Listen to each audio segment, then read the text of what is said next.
ڕێکەوتنە گەورەکە بۆ ڕۆژهەڵاتی ناوەڕاست بەڕێوەیە. پەیامەکانی واشنتۆن لە ڕێگەی بەغداوە بۆ تاران چین؟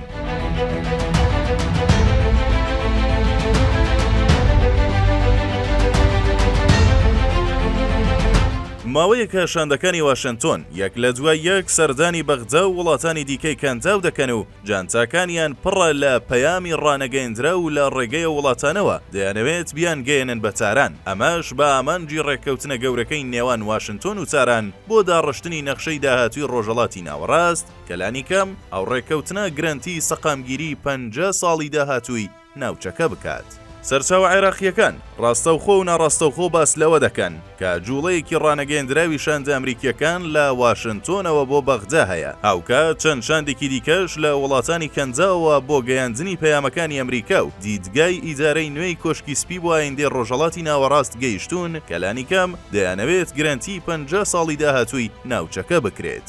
بەپێی زانیاری ناو ڕاپۆرتە عەرەبیەکان یەکێک لە ئەنجامانی شاندە ئەمریکیەکە دەستەواژەی ڕێککەوتنە گەورەکەی پێشنیار کردووە کە ئەمەش هەنگاوەکانی ئەو دانوستانەیە کە واشنتۆن هەوڵی تەواوکردنی دەدات لەگەڵ تاران، ئەویش لە ڕێگەی چەند ناوبژیوانێکەوە و لە نێویشیاندا عێراق کە 18 خاڵ لە خۆ دەگرێت. بەپێی زانیاریە دزەپێکراوەکان خاڵەکان بەشێکیان پەیوەندیان بە بەرنامەی ئەتۆمی، سوپای قودس، گروپە چەکدارەکان، سزا بوریەکان، دەستێوەردانەکانی وڵاتان و ئیسرائیلەوە هەیە.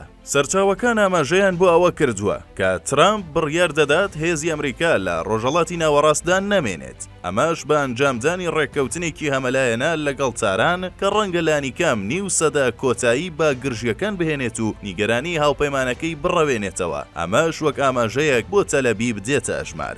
لە ئێستادا تاران بە بارودۆخێکی زۆر سەختی ئابووریدا تێدەپەڕێت لەگەڵ پاشەکشەیەکی بێوێنە لە پرسی وزەدا کە هاوتایە لەگەڵ لەدەستدانی زۆربەی کارتەکانی لە ناوچەکەدا چ لە لوبنانیان سووریا. ئەمەش وا دەکات ترامپ فشار بخاتە سەر تاران تا ناچاری بکات بە ڕێککەوتنێکی گشتگیر کام ڕێککەوتنە کۆتایی بە خواستی زۆری ئێران لە بەرنامە ئەتۆمیەکەی دەدێنێت و دڵنیایی دەدات لەوەی کە مەترسی لەسەر بەرژەوەندیەکانی ئەمریکا و هاوپەیمانەکانی لە ناوچەکەدا نابێت. بەڵام هەروەک باسکرا لەم نێوەندەدا عێراق بەشێکی پەیامەکانی ئەمریکا بۆ تاران دەگوازێتەوە. هەر ئەمڕۆ سەرچاوەکانی نووسینگەی محەممەد شیع سوودانی سەرۆک وەزیرانی عێراق چەند هەواڵێکیان لەسەر ئەوەی کە بڕیارە سوودانی لە ڕۆژانی داهاتوودا بۆ ئێران گەشت بکات پشتڕاست کردەوە.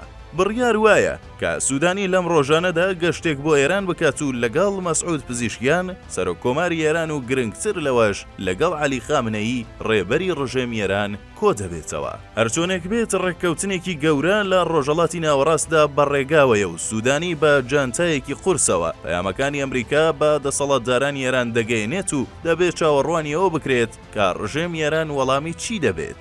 چونکە سیستەمی سیاسی کۆماری ئیسلامی ئێران و یاریکردنی لە گۆڕەپانی سیاسیدا چاوەڕوان نەکرا و ناڕوونە.